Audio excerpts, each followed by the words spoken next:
We're in episode I don't 8. I don't see me or You should Pump you right should be now. good now. Should be in any second now. Okay, we're good. All right, cool. So everyone, sorry about that. In terms of that, we are on episode 8, speaking about mental health with none other than Pump, and of course Liger 313, my co-host. Today we wanted to try something a little bit different, apart from weeks ago and every week, essentially talking about gaming related things like Destiny, PS5, and Xbox. So without further ado, let's go ahead with Pump. Pump, tell us who you are and basically tell us your story. And Sure. Yeah. thankfully, we'll be good with no sound, no resets here. So I think we're good now. So go ahead. Nice. So yeah, I go by Pump or Pumptrain. My name is Jeff, and let's see, I'm early 30s, and I have lived with depression and anxiety for the majority of my life. I would say is that by age 11, maybe age 12, is when I first sort of started showing signs of depression. And my mom took me to psychologist and psychiatrist. So basically diagnosed with depression. And for basically family's sake, it runs in my mom's side. My dad's side seems to be completely fine. I don't think really anybody has any major depressive episodes or disorders. But my mom's side definitely has it. So in essence, I was diagnosed, and for years it was just go to the psychiatrist, take a pill once a day, and it's supposed to be a chemical imbalance in your brain. So here, take this pill, and it's supposed to make you feel better, right? Mm-hmm. It's supposed to fix whatever's wrong with me. And I went on for years just doing that, right? And who knows? I mean, back in the time, this would have been late 1990s, early 2000s, sort of for high school and whatnot. Like, nobody talked about these kind of things back then. So like me being diagnosed with depression and taking a pill for depression, antidepressant, was like, you just wouldn't talk about that with your buds, Mm-hmm. right? Like, it was especially considered amongst men to be, a weakness. There was definitely a big stigma around it. Sort of something was wrong with you. And so that, I was mostly fine with my depression, handling stuff like that Mm-hmm. for a long time. But probably it started getting worse in my mid 20s, where things really started piling up on me in life. Especially going out on my own, being out, living in my own place, living in different cities, college, you name it. And I didn't know how to deal with things. Like, I just thought, like, oh, you just roll with the punches, right? And so things like really started piling up and piling up and piling up in my life, where I got myself to a point where I was living in Cincinnati. So basically in some unknown state for work. I didn't know anybody. I was going to work, coming home, sitting in my apartment, and just basically digging myself into a deeper and deeper depressive hole. And I got myself to the point where, like, it was so bad that I quit my job and, in essence, like, pulled away and became a recluse for like a year. Where, like, I just didn't leave. I would order food. I'd just do enough to, like, take the trash out, go pick up my meds. And it was scary. I remember the wake up call that I had was I had a wellness check. 2 police officers showed up in my door. And sorry, what's a wellness check? Like they just come by to see how you're doing, or? So usually a loved one. So let's say right now I'm living in Texas, right? Mm-hmm. My family lives in a different state. They live in Atlanta. Let's say they haven't heard from me in several weeks. Okay. Right? Like, I've tried calling you. So they'll call the police and do a wellness check. So they'll go out to the property and check in on the person to make sure they're alive. Yeah. Of So that's what course, that is. Yeah. Okay. So Make sure nothing bad happened, whether you hurt yourself or anything drastic. So I got a really loud pounding at the door, and I was like, "Oh my god, what is that?" and I went and opened it up, and it was 2 police officers, and I was like, "Oh my god, like, what's going on?" And they're just like, "Well, we're here for a wellness check," and that's when it just like it hit me like a ton of bricks. Right? I didn't know what to do. I was just, I knew that I was bad. And it's all relative to like where you're at, right? So looking back on it, it was horrible, how I was living, etc. But in that time frame, it all felt bad, but it was just relative to where it was. I didn't realize how bad I had gotten. So I basically, with the help of my family, we moved myself back down to Atlanta. And that's when I decided to go through some pretty lengthy and intensive life rebuilding. And went through several months of sort of group therapy and changed around a ton of stuff. And that's, exercise, nutrition, everything that I sort of do now, I picked up over the last 2 years. Wow. And was this like this is what you chose to do, like, or were people suggesting, like, or were you forced into it? Like, how did that come about? Did it stem from like the wellness check, or the wellness check gave me the scare. Okay. But up to this point, I was still like, oh, I just need to adjust my medication, because I'm like, there must be something wrong with my meds. Maybe it's not working anymore. And that's all I thought it was. And then my dad has suggested, hey, there's this sort of group, this program, it's an outpatient program called Skyland Trail.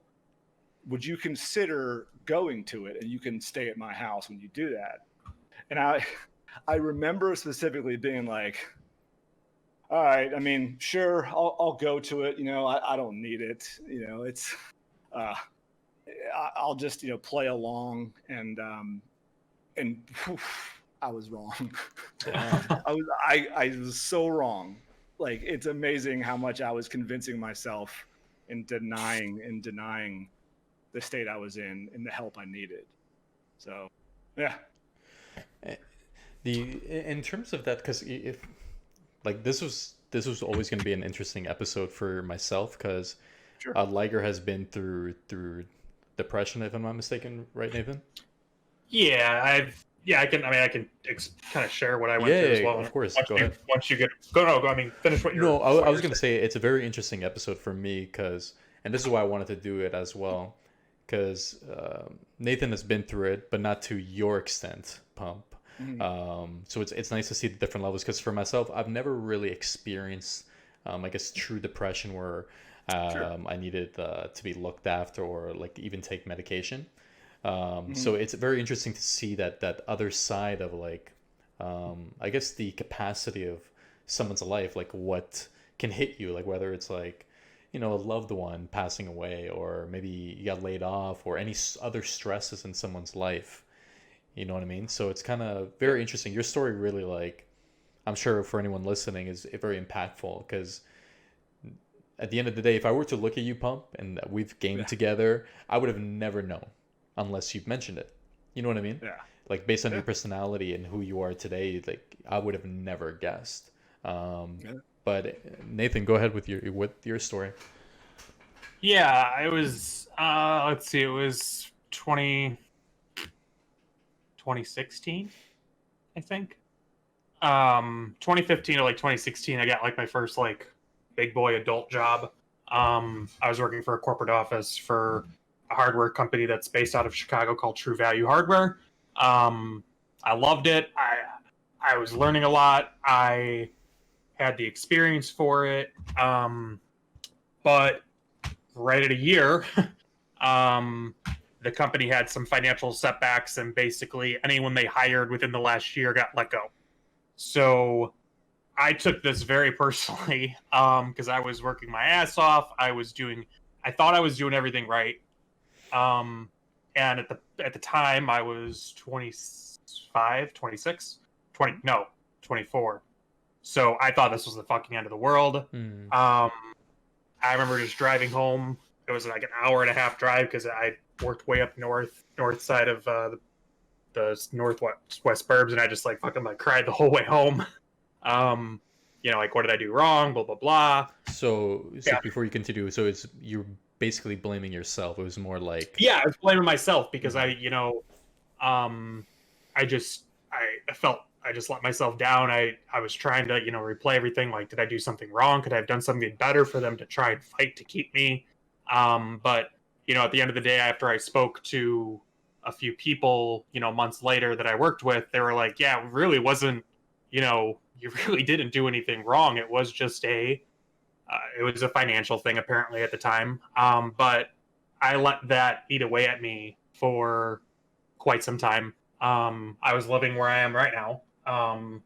But I was in a studio. I wasn't in my 1-bedroom apartment that I have now. And I just kind of curled up into a ball for 2-3 months and ignored phone calls from my parents. My friends reached out to me, my friends that I've known since high school. It severely damaged my friendships for a while because I just ignored them. And recently something was brought to light during that time when I was turtle in my shell. One of my best friends went through something really dramatic. I've told you, Alex, I'm not going to say what it is, but I found out that they went through something that's one of the worst things you can go through. And I wasn't there for them during that time because I was too, wound up in self-pity basically. And I don't know, it was weird. I just played video games. It was a time when I was streaming a lot. And I just didn't want to do anything. And then I remember my dad's like, we're going out to dinner. And I was like, okay. And me and my dad, we had dinner, we talked, and he's like, you got to stop. You need to start applying for jobs. You need to redo your resume. You need to put them on your resume. Obviously, you had a good year of work there. You learned a lot. And I'm like, yep. And he kind of helped me get out of my first, downfall of it. And then, nice. Yeah, it was nice. And me and my father, I mean, we don't have the greatest of relationships. I'm much closer with my mom, but, he was just like, we're going to get dinner. You're not going to blow this off. We're going, just be there. Or I'm going to stop helping you pay for things. Because he was helping me pay my rent, and stuff like that. So, which I was very thankful for. And yeah, it was just, I don't know. I mean, it wasn't obviously the extent that you went through Pump, but I just beat myself up, and it affected different assets, different parts of my life. Sure. And then fast forward to a few years ago, I took a very big risk and took a job with a company in Texas. And I did that for about 9 months. What I thought I was hired for and what they hired me for were two completely different things. Mm-hmm. And they apparently changed their mind on what they wanted me to do after they hired me. So they kind of fucked me over. And then I got let go from that. But yeah, it was a mutual. We had a call, and I was like, yeah, I just don't think this is working out either. So they paid me out for the rest of the year, a 3-month severance. And I once again went home and I was like, well, did I do something wrong? And then thankfully, my brother, which Alex Spider knows very well, because he's met him a few times when he's come out here. My brother was like, all right, he called me literally like 2 days after it happened. He's like, all right, you're not doing again what you did last time. You're going to come down to the gym. I need help with the gym. You can help me call leads to get new members. You're going to work out with me every day. You're going to start eating, you're going to eat better. You're not going to, binge off on this wing of unhealthy, eating again. And to this day, even though I'm still trying to lose weight that I gained from years ago, but he was a big motivator. Motivator and help, because he literally was like, no, you're not doing this again. you're going to drive Uber and you're going to drive Lyft in the mornings, drive people to fucking work. I don't care. Make money. And I did. And then you're going to come to the gym afterwards, after, 10, 11 o'clock. We're going to work out hard. You're going to help me make phone calls. And it really kept me on pace. So it was nice to have him in my corner that time, and for him not to let me go through that again. So, but I digress. Sorry. No, this is what the episode's all about, man. Yeah, it was the wild. thing that, so I went through an outpatient program and I met what I would consider to be my best friends in life right now in that program. People that like you just share a connection with. And so there was probably a total of 60 people that went through this program. And I can tell you is that not a single one of them did it on their own. Every one of them had some form of help in getting out of the situation that they were in. Some of them on the younger side didn't want to be there. You got an 18-year-old that's got behavioral problems, stuff like that. And their parents like, we're sending you away to, some outreach program. You know what I'm talking about? So yeah, there was situations like that, but those weren't that common. The majority of people that I met from all walks of life, all ages, from age 18 up to, there was a woman in my group that was 72. Oh, wow. Wow. Every one of them had support in some shape or form to get them the help they needed. So, I remember myself being just like, I can't do this on my own. I can't do it. I know there was times where I was like, I want help. I want to fix myself.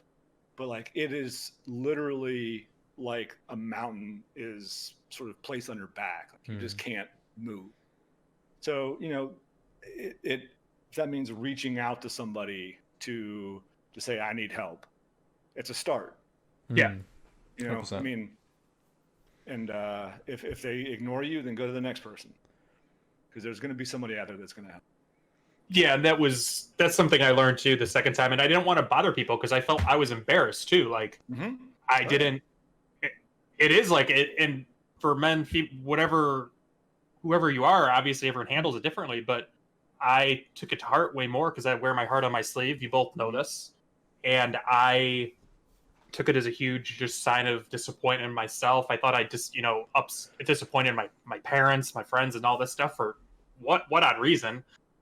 Why would it matter what I think my friends think about my job or whatever? But like, it was weird. I don't know why. I look back at it. I'm in a much better position and place right now in my life with my family, my friends, my mental health. And it's just, I don't know. I look back at it and I'm like, what were you thinking? Like I have these friends that I've known since high school. I'm going to wineries on Sunday with two of my friends from high school, and they were there for me through the thick and thin. And it's like, I should have just reached out to them when they were reaching out to me, when they were, calling me, texting me, saying, "Hey, can we come over? Like, you don't even have to go out. Like, we get it. You don't have money, or we'll pay for you." And I should have listened more, but it's hard to do that. What's interesting is that it sort of reminds me of this thing of like feeling better versus actually getting better. And so first and foremost, I'll say is that people that live, and I don't use the word suffer from depression, because that's letting depression win. That's letting it define you. So I prefer to say I live with depression, right? And the fact is that when you're diagnosed with depression, you have to face this tough reality, is that that's going to be a part of your life. Especially when you start getting into like bipolar disorders and more complicated stuff that I don't have much experience with. But myself having major clinical depression, I'm going to live with that for the remainder of my life. So it's not like I take a pill and I go through therapy and I've cured. right? Like it's gone. Yeah. It's a right? it's a process. Antibiotics, That's not how it works. it's a lifelong process, and it lives with you, right? So it's a gradual, it's an everyday step. It's practice. It's all this stuff, but really, there's this difference between feeling better and getting better, right? So the feeling better is like what I used to experience, where it was I would go through, like I would have a rough week, right? Something happened at work. I'm stressed. Who knows what it was, right? A girl didn't like me, whatever it was. Yeah. So I would go through, a little time period where I was feeling down and depressed, and I didn't do anything. Like I didn't do anything to get myself out of it. I just always knew, like, oh, I'll snap out of it, right? It's just a little snafu, which a lot of times is what I would say a lot of people experience. Like, you get this little time frame of sadness, depression, but if you look back on that time frame, you sort of snapped out of it, right? That is what's referring to as feeling better. So if you solely rely upon that, it's like having a sickness, and every couple, months it flares up, and then you just let it go away. But it's always going to keep flaring back up. So you're never really taking care of the problem. You're just relying upon time to take care of it, and you don't really know what happened, how it fixed itself, how you felt better. But all of a sudden you start feeling better, and you're like, oh, okay, oh, I'm good. Like, I don't, it's depression, whatever. Yeah. But it's not until you really take it seriously and start learning, educating yourself, going through the efforts of fixing your lifestyle, fixing your habits, the way you think, all this kind of stuff, that you actually start to get better. So now you're not having these ups and downs that are just sort of coming and going. You're more consistent, right, across the board. There'll be spikes every once in a while, but they quickly get corrected because you know how to take care of it. So now if, like, I mean, I haven't experienced this in a long time since I'm a little bit older now, but like, say a girl that I had a crush on was like, no, I don't like you. Get away from me. It's not going to be like, oh my God, like, my world is shattered. My life's over. My life's over. Yeah. Oh my gosh, you turned me like, down. Oh my God. It's like, okay, I know how, like, okay. Or a girl maybe I dated for a little while and we ended up breaking it off. Yeah, it sucks, but I know how to cope and I know how to deal with it. And I know how things are going to happen if I don't do anything. So I quickly use my skills that I've learned and recorrect and get myself back on track. And that's the difference between feeling better temporarily and actually getting better. In terms of all that, so you mentioned that depression is basically going to stay with you. Like, this is something, inside you that you're going to have for most likely the rest of your life, right? So do you still experience that even in your 30s right now? Like, does it happen as often as it had in the past, or is it more contained since you've learned so much? It's more contained. Okay. It all really, it's, for myself, I can really only speak for myself, right? And it probably, I think quarantine escalated some things, because I've definitely had, while the fact that I've been living out of my apartment now since March, without going to work every day and sort of that social interaction, it's definitely made things a lot harder than it would have been. Yeah. But if I didn't have the skills that I have now that I've learned, oh God, I mean, back to square one here. Yeah. And you mentioned something very interesting, social interaction. And I know Nathan and I have spoke privately about this, how important it is to interact, whether it's in school or work, wherever, right? Yeah. And I think we can all agree on that. Has it ever crossed your mind what it would be like? Obviously, I don't think you have any kids, Pump, so all three of us are kidless. But imagine like being even younger. Like imagine yourself being a teenager, home, learning, I guess, and not interacting with anybody. I don't even. You know what I mean? I don't know what I would have. I don't know what I would have done if I went through this when I was in high school if a pandemic happened. Like think about that. Think about you having the depression like that at that level right now at that age. It's kind of I misunderstood you. That's what I mean. Like, suck. isn't it like very interesting? Because you think about what people are dealing with. Because for me, I don't know if it's like something I suppress, but it's something I don't really deal with because I keep myself going. Like I'm an Energizer battery. I just don't stop moving. Like I'm always like doing something. Yeah. And Sure. I guess it keeps me distracted in terms of anything. Yeah. But one thing I've done for myself is anytime there's one negative, like I flip it. I turn it into like some sort of positive. Okay, yeah, I broke my leg, but you know what? Thank God I got another leg and two arms. Thankfully I'm good. So I always try to flip it in some way. But I always thought to myself, even recently with like reading stories on Twitter and Facebook and even listening to you guys, is what would I have this mental capacity to like, turn everything to a positive as a teenager? When you're learning, like I don't have the skills that I did in 15. I'm 30 right now. So I'm just picturing myself, okay, if I was 15, home, would I be playing basketball as much? Obviously, you can't go to the courts. Obviously, now we can in Canada, but before that, can't go play basketball, can't see your friends. It's kind of, It's tough. It's crazy. I can't truly empathize because I'm not in that situation. Yeah.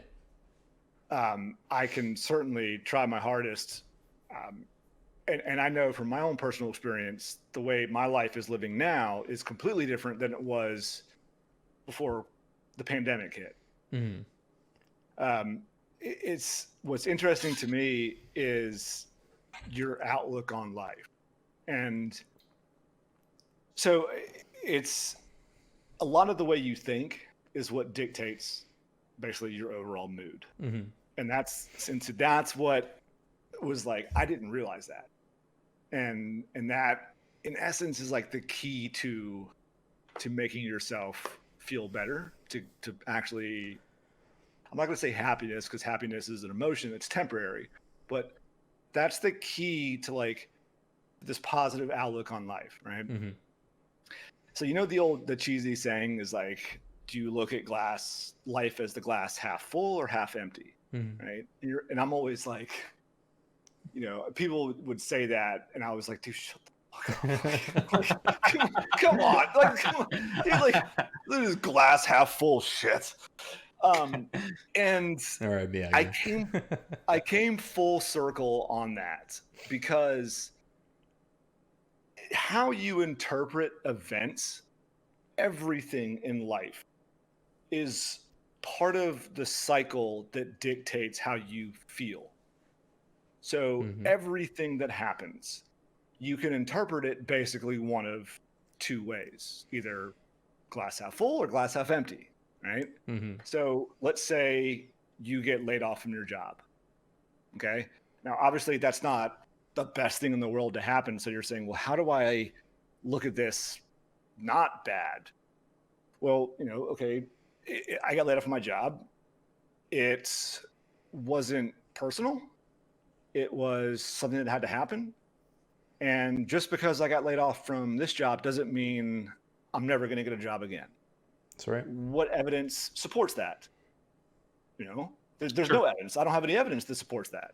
That's my mind telling me you got laid off from a job. I'm a failure. Mm-hmm. I'll never get a job again. I won't succeed. Life is doomed. And these thoughts happen like rapidly. We Like, are our it's worst the critic first- at the end of the day, right? Exactly. Oh yeah. So it's a matter of changing the way you think. So they're called automatic responses. So the first thing that pops up in your mind when, I would just say, Spider, I don't like your glasses. All right. Well, fuck you, because my girlfriend does. So. So if I were to say I don't like your glasses, right? Yeah. I don't like your hair. Okay. Now, whatever it be, right? Yeah, The automatic thought, Cook your 'em up. automatic thought afterwards is really important it's true. because you could, for instance, feel attacked. You could course, feel yeah. embarrassed. You could personalize it and say, "Wow, like my hair is not good. Like I don't like my hair. Like wow, ugly." But what's the other side of the coin? It's that like, hey, that's just this one guy's personal preference. Just because he doesn't like it doesn't mean it's bad. Doesn't mean it's ugly. That other people don't like it. It's true. So it's this reframing how you think. And Spider, when you talked about like when something bad happens, you try to flip it. That's in essence what I was missing out on my entire life. I always got stuck in my thoughts and sort of had that negative filter on life. If something bad happened to me, it was like, oh, geez, I'm a failure. I'm not good enough. All these kind of things. And by the sounds of it, it's like Liger had very similar to the same thing when Liger lost his job the first time or whatever it was. It was like very personalized and very like, even though in reality, right, it wasn't so much of like Liger, we hate you, we're firing you because you're evil and you're a horrible person, you're never going to work again. It was just whatever circumstance happened. Out of your hands, right? Out of your hands. But how you process that is so important onto how you perceive things. And that basically that's a triangle, right? Of events, how you interpret the events, which dictates your mood. And you can cut into any of those sections and stop the cycle. So basically your moods dictate what happens in life. So, you're in a shitty mood, you're probably going to sort of perspire that out and have shitty events. Then it's going to happen again. You're going to interpret it into a poor situation. It then reinforces your negative thoughts, reinforces your mood. And it's going to affect one thing after the other, and it's going to start building up, right?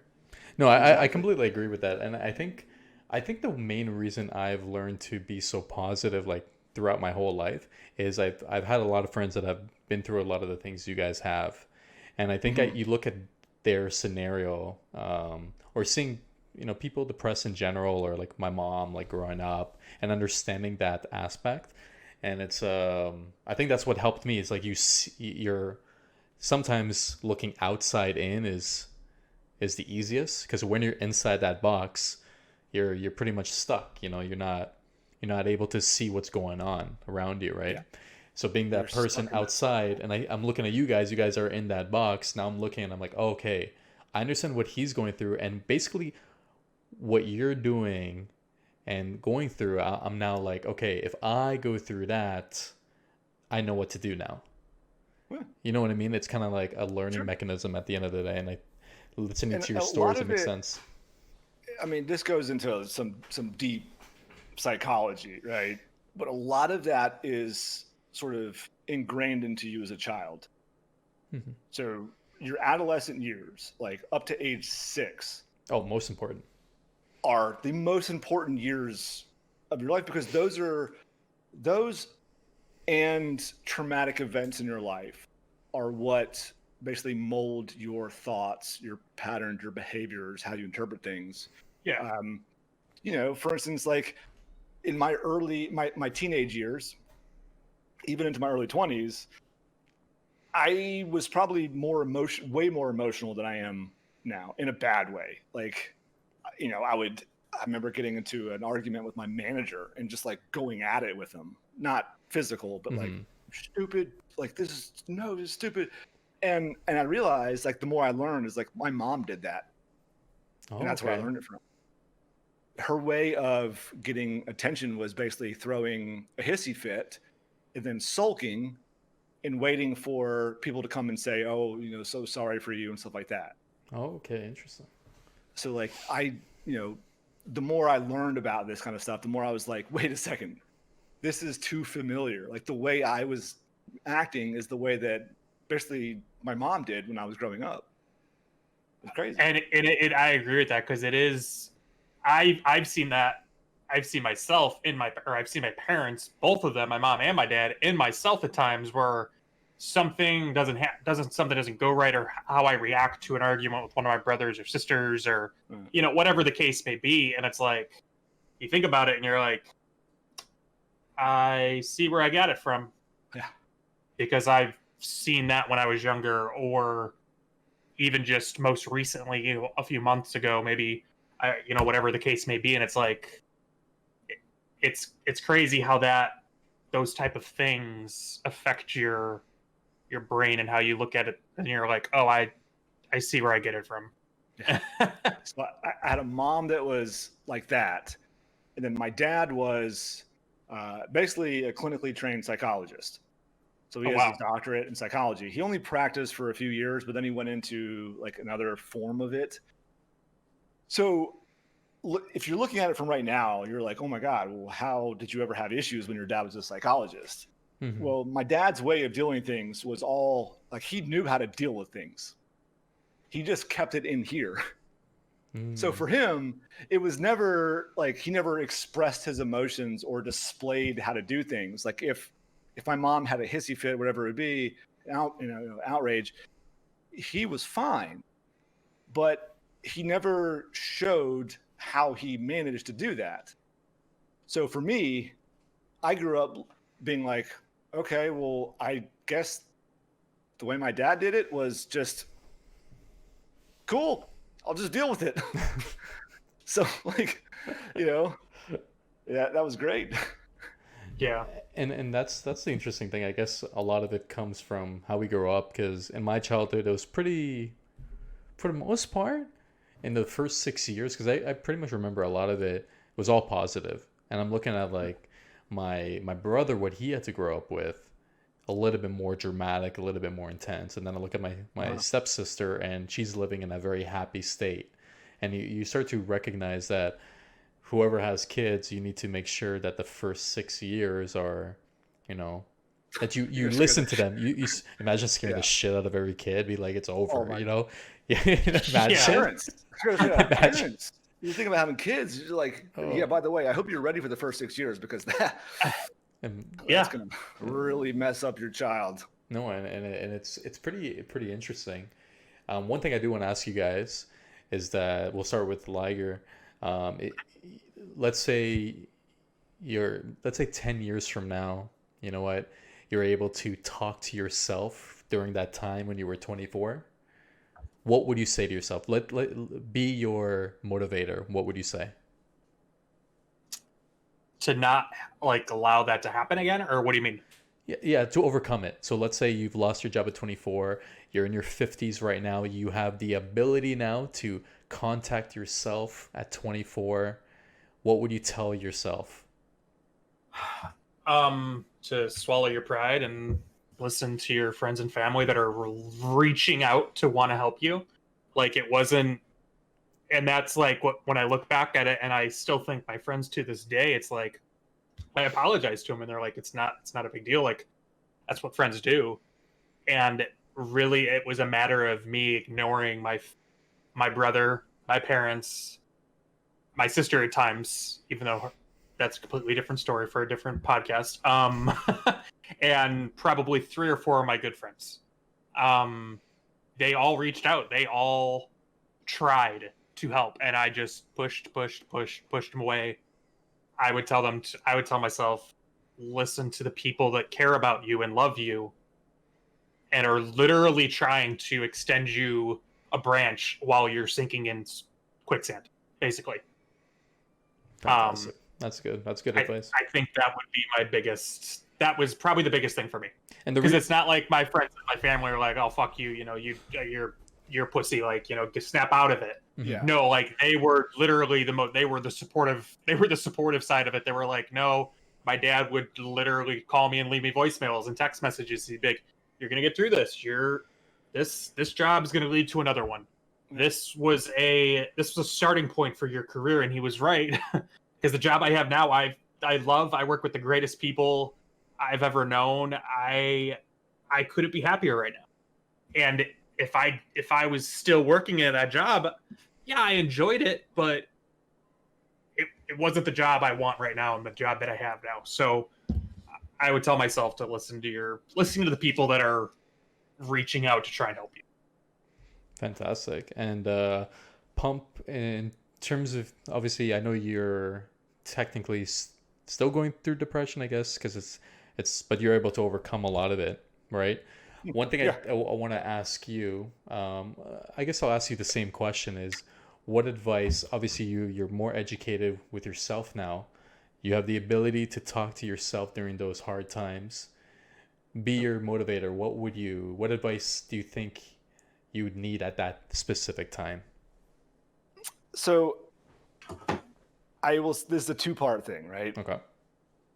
When I first started therapy, I was so eager to list out all of the life events that I had, all of the tragedies, all of the mishaps, all of the regrets. And I thought that that's what the key was, right? There's something in the past that I'm holding on to. And it turns out that's not the case. Mm-hmm. Yes, there's shit in the past that happens, but fix here and now. And that stuff just doesn't appear to be as trivial as you thought it was.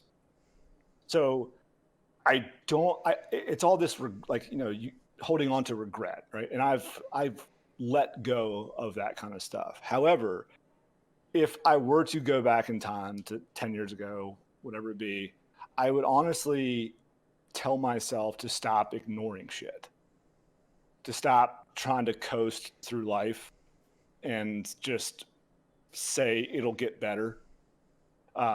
So to go back and say, look, start taking care of yourself.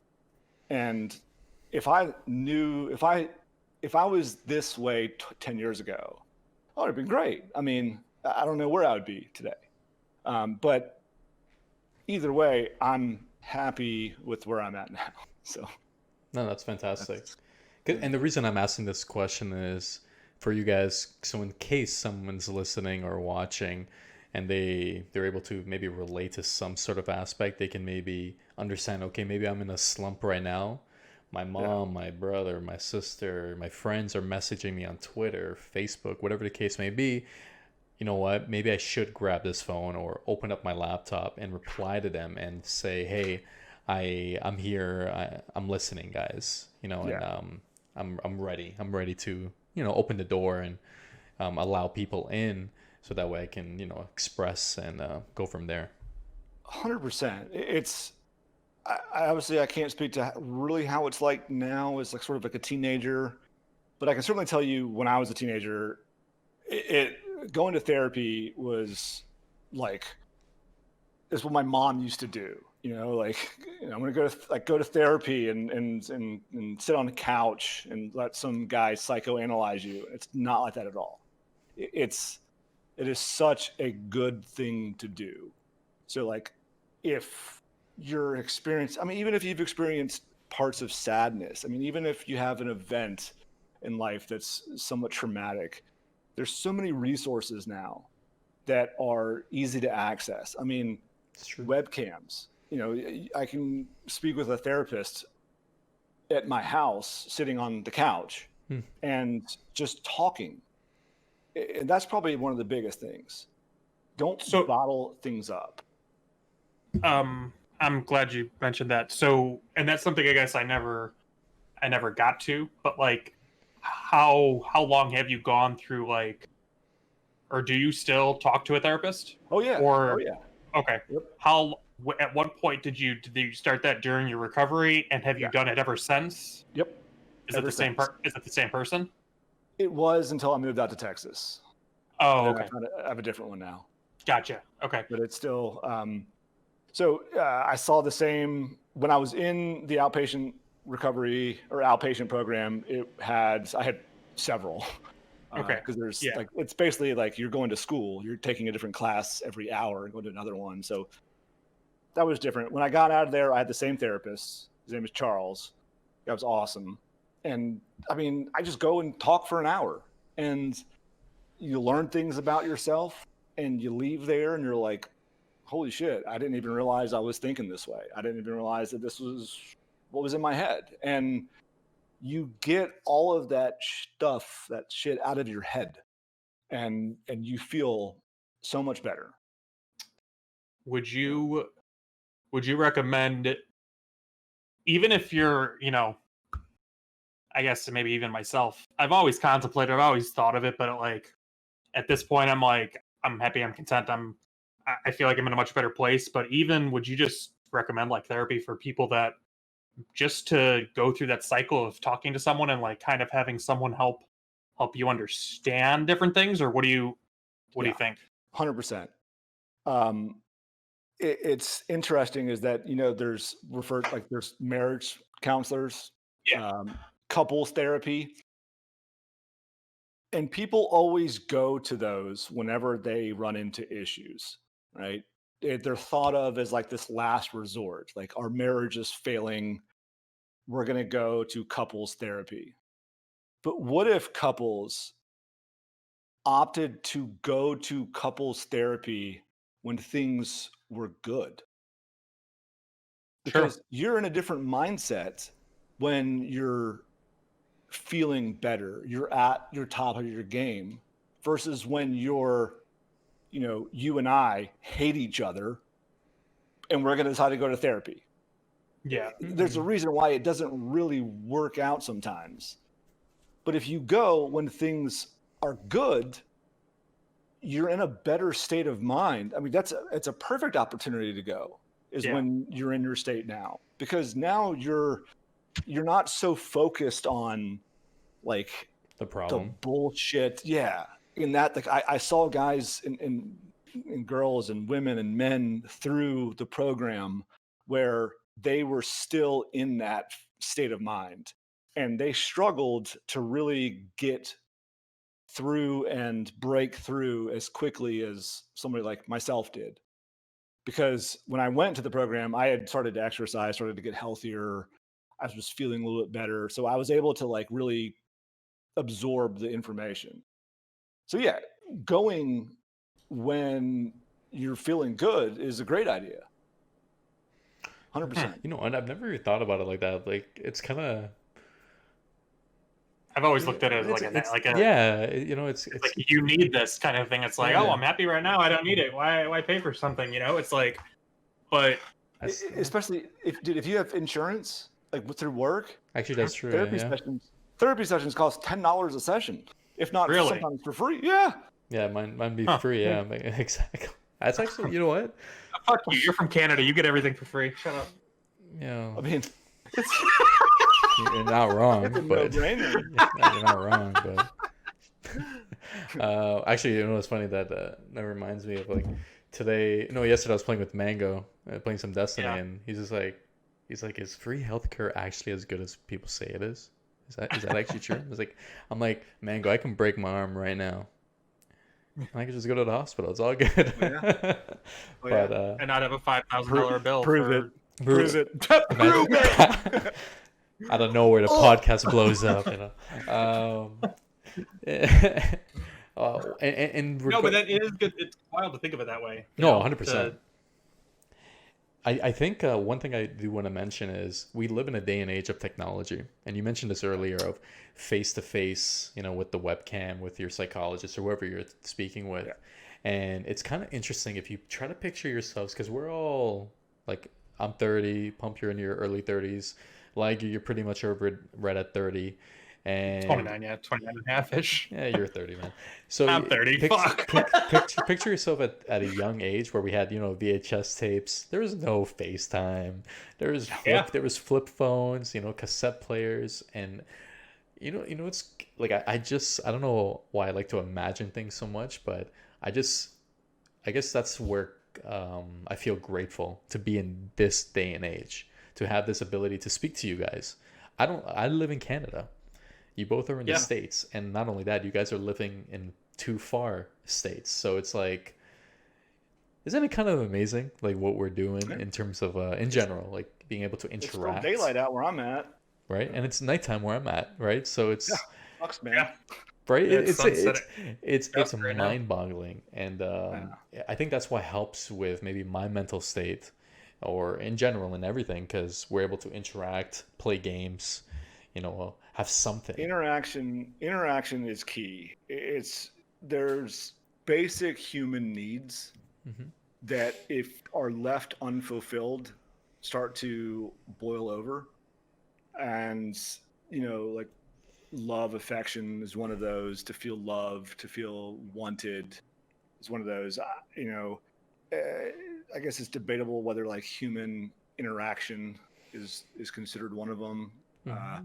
Now that in today's day and age, it's a little bit different than when it was, Yeah. back when they probably wrote those types of things. But I believe that it is. Yeah. I know that I would not be as successful over the last few months with the pandemic if I wasn't able to go to CrossFit and hang out with a couple of guys, even if it's for an hour a day.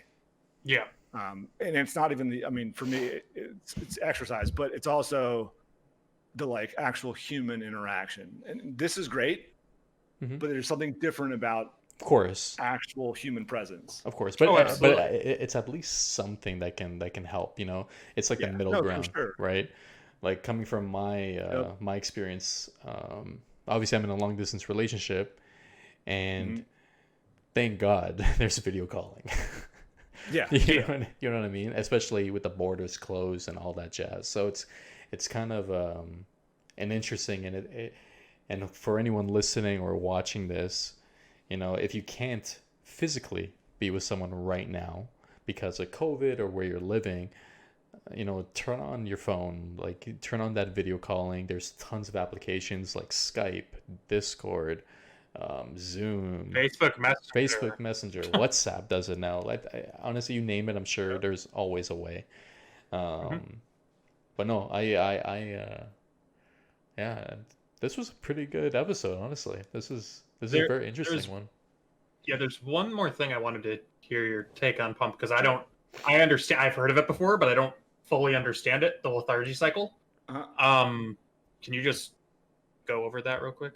so there's, in essence, this thing called do nothingism, and it's a perpetual cycle that you have to eventually break, right? So this do nothing, all it's doing is it's feeding and it's snowballing and it's snowballing, right? Mhm. So the whole thing of I'll give you an example. So I wake up one morning and I'm like, you know what, dude, fuck it, I don't want to do anything today. Like, I'm just gonna lay in bed and do nothing. I've been there. And yeah, I've had those days. and for somebody like Spider, that may be fine. For somebody like myself, I live with depression, so I am more susceptible to things.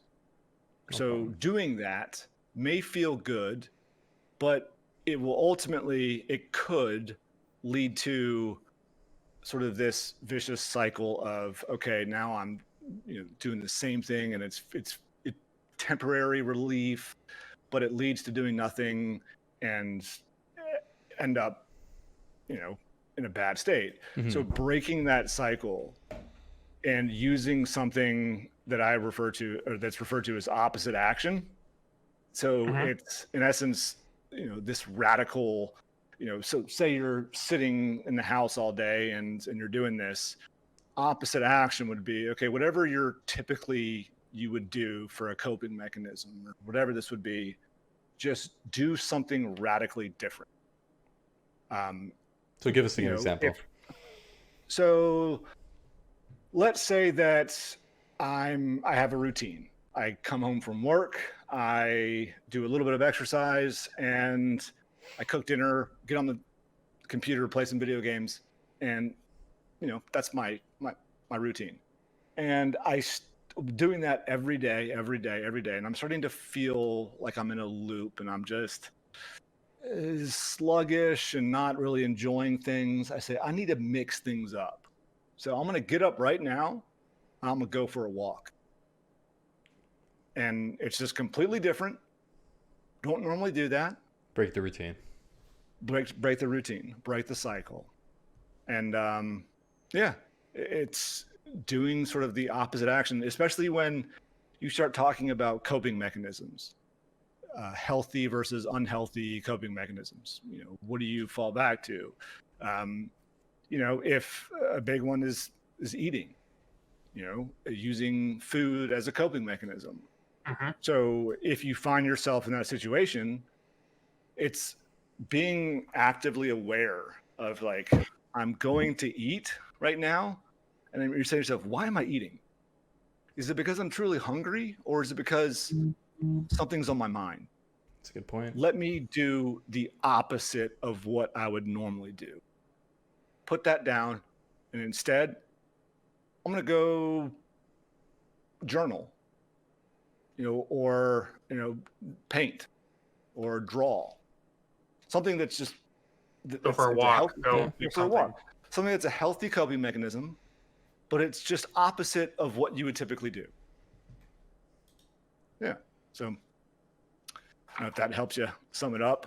No, that's fantastic, because I'm sure anyone can relate to that in general. Like, even for myself, like, I'm not gonna lie, I wake up and I'm just like, I don't feel like doing anything today. I don't want to go to work. I want to just chill, stay at home, do nothing, right? So I totally understand that. It brings up a good point, just to, once you hit that, just do something different, like, in general. You gotta, it's just a big cycle that feeds itself, and you have to break it.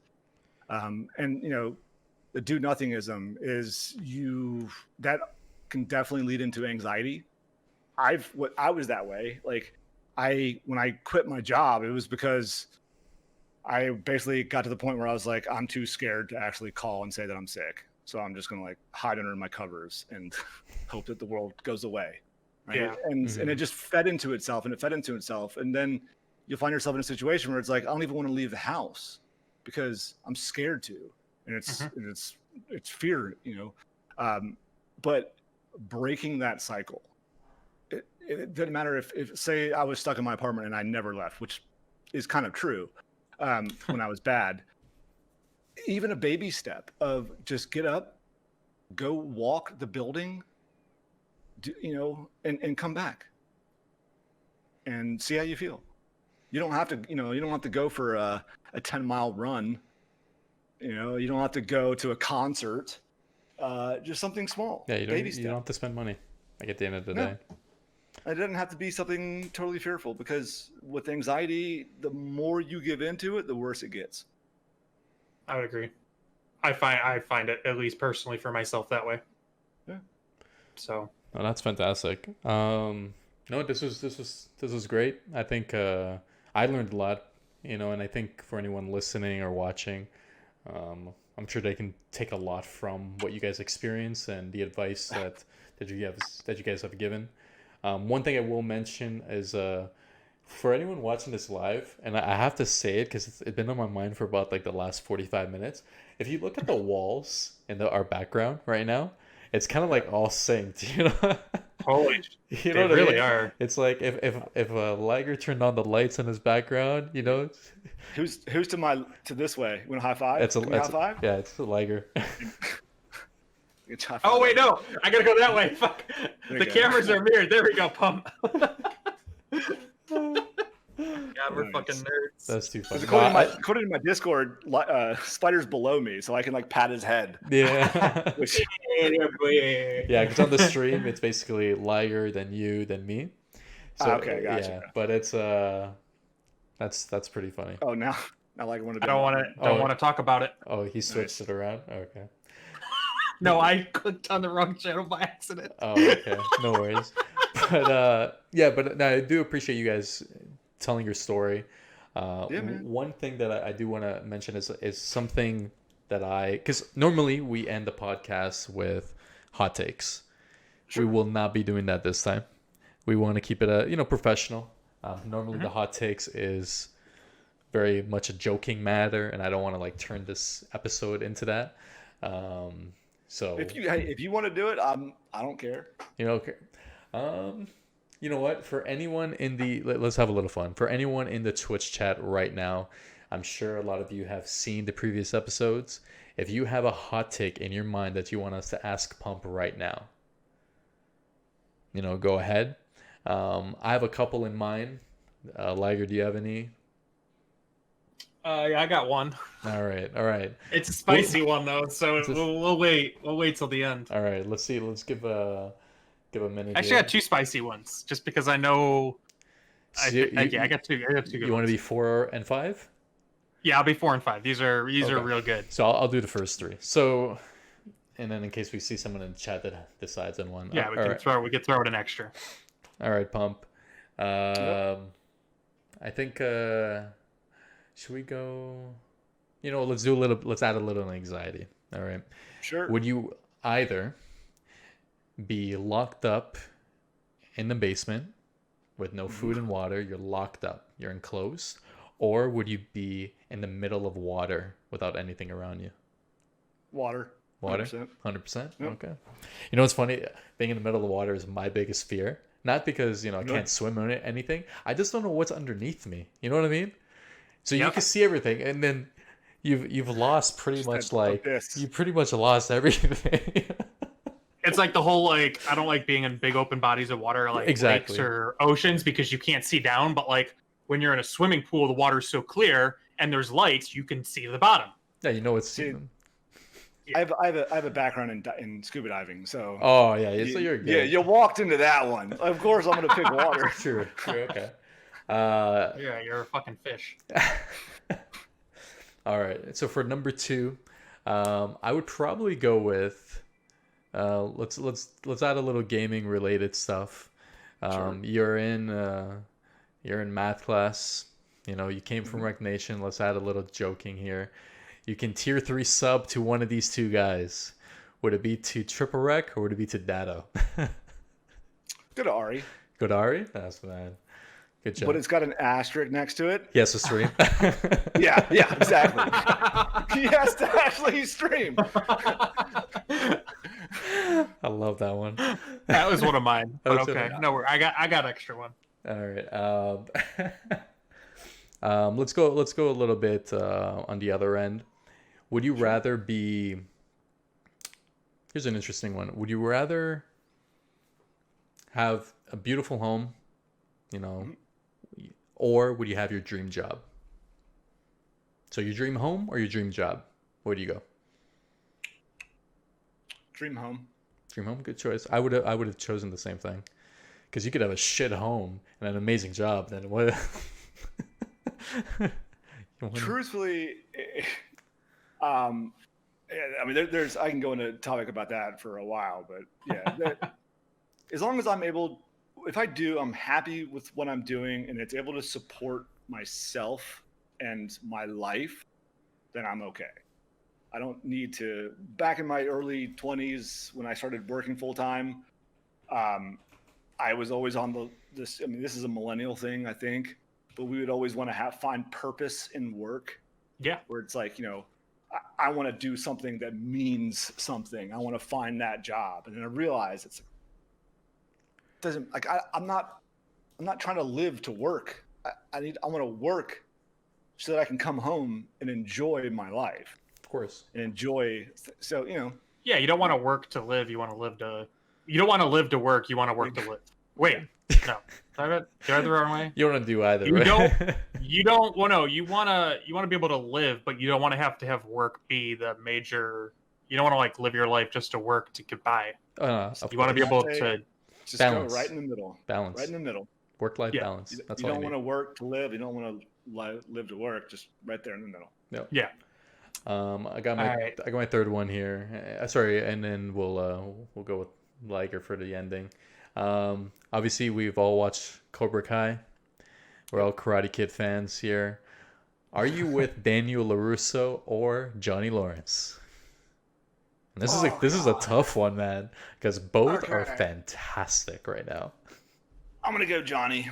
Johnny Lawrence. Damn. Hey, you know what? I would have chosen Cobra the Kai same scum. thing. I'm Cobra Kai, man. Hey, strike first. I feel Strike hard. like hard. No Johnny mercy. has more depth to him. He's got more layers than Daniel-san does. Daniel-san, you know what he is. You know what he's got. Sure. Johnny, there's layers to him. I agree. Sure. And don't be a pussy. Don't be a pussy. All right, Liger, All right. go for it. I'm All right. So, cereal before milk or after? I pour my cereal first and then the milk. All right, you're not a serial killer. Thank you. Literally. All right. And is a hot dog a sandwich or yes or no? So I love technicalities, so I'm going yes. Is it a sandwich or it isn't? It is a sandwich. You son of a bitch, you're wrong. That's okay. These are hot takes. What is this? it? Is a very Is water wet? yeah. Is the water wet? So look, I'll say this. In reality, I would 99% of the time I will say hot dog is not a sandwich, right? Mhm. But like, I love the technicalities of being like, well, it's technically between two pieces of bread. Therefore, But how I look at it is a sandwich is two pieces of bread, right? A hot dog is in a bun, which is a connected piece. Yes, So- it's between two pieces of bread, but it's connected at the bottom. No, but you can't say that because there are sandwiches out there like that are connected. Like they have the nice big buns. They only slice one wait, side. hold on. Old school Subway. You Exactly. remember? Yeah, exactly. Subway used to carve a V out of the middle and put the shit in there. It was They did. horrible. It was horrible. It was a canoe. You're losing They so used much to make- space. Canoe sandwiches, man. At least now And they you have to slice like it in fucking half. eat it like this, not like long way. Shit. That was amazing. Good job. I guess we couldn't go an episode without hot takes. Hot takes are just too much fun. They're too good. They're too much fun. But no, again, Pump, we truly appreciate you being on the show. Absolutely. It's been a Absolutely. ton of fun. It's good to have someone with with glasses as well being our guest here. So it's kind of cool, all three of us here. Yeah, all three of us are wearing glasses. But Nice. on a serious note, yeah, no, you guys had amazing stories. So we truly appreciate that. For anyone watching, live or online, wherever it is, be sure to follow Pump on Twitter. How can they find you on Twitter? What's your username? I Is it think it's Pumptrain, I at think? Pumptrain. I think it's Pumptrain, yeah. So for Yeah, anyone wanting to Pumptrain. follow Pump, go for it. It's at Pumptrain. He's a gamer like all of us here, and in case you ever need to reach out to someone or ask any questions, you're more than welcome to reach these guys on Discord, Twitter, whatever the case may be. Yeah. Liger, Absolutely. where can everyone find you? Twitter, Liger313, forever _ Without the and then forever. Discord, just well, without the forever, just Liger. Liger. I don't know where 313 someone's underscore. typing Liger forever Forever. underscore. But yeah, Liger313 _ and then on Twitch and Discord it's just Liger313.